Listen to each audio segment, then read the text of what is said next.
beaucoup. Christine Lenabour pour le groupe Ensemble pour la République. Merci Monsieur le Président, Monsieur le rapporteur, chers collègues. Nous partageons toutes et tous la volonté de simplifier la vie des personnes en situation de handicap. Mais simplifier, ce n'est pas faire semblant d'innover en réécrivant des droits qui existent déjà. Simplifier, c'est faire en sorte que ces droits soient appliqués partout de manière juste et efficace. Le texte que nous examinons aujourd'hui prétend répondre à cet objectif. En réalité, il ne crée aucun droit nouveau. Depuis 2018, sous l'impulsion de Sophie Cluzel, alors secrétaire d'État chargée des personnes handicapées, les décrets permettent déjà d'attribuer sans limitation de durée des droits pour les personnes dont le handicap n'est pas susceptible d'évolution favorable, pour l'AAH, la PCH, la CMI et la RQTH ou l'orientation professionnelle.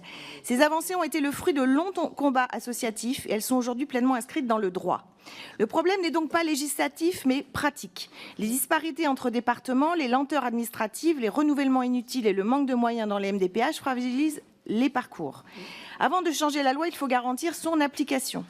Je pense par ailleurs au Tour de France des MDPH conduit cette année par la ministre Charlotte Parmentier-Lecocq qui vise précisément à harmoniser les pratiques, identifier les écarts, diffuser les solutions concrètes déjà mises en œuvre sur le terrain et vérifier l'efficacité des droits.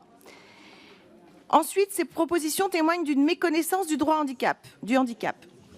Le projet personnalisé de scolarisation n'est pas une prestation sociale, mais un outil pédagogique qui doit évoluer à chaque étape du parcours de l'enfant. L'AEH ne peut être attribuée sans limitation de durée puisqu'elle concerne des enfants de 16 ou 21 ans, qui à 16 ans ou à 21 ans basculent dans les dispositifs adultes. Les APL n'ont aucun lien avec le handicap et les avantages fiscaux évoqués sont déjà garantis par la CMI invalidité, qui elle-même peut être attribuée sans limitation de durée. Enfin, l'article 1er introduit une condition d'accès réservée aux personnes handicapées de nationalité française ou aux étrangers justifiant de 5 années d'activité à temps plein en France.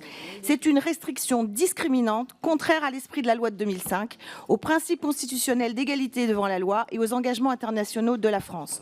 En bref, en prétendant simplifier cette proposition, risque en réalité de complexifier, de restreindre et de discriminer. Notre responsabilité est de ne pas céder à la tentation de la communication législative. Les associations représentatives ont d'ailleurs exprimé leur opposition à ce texte. Je vous remercie.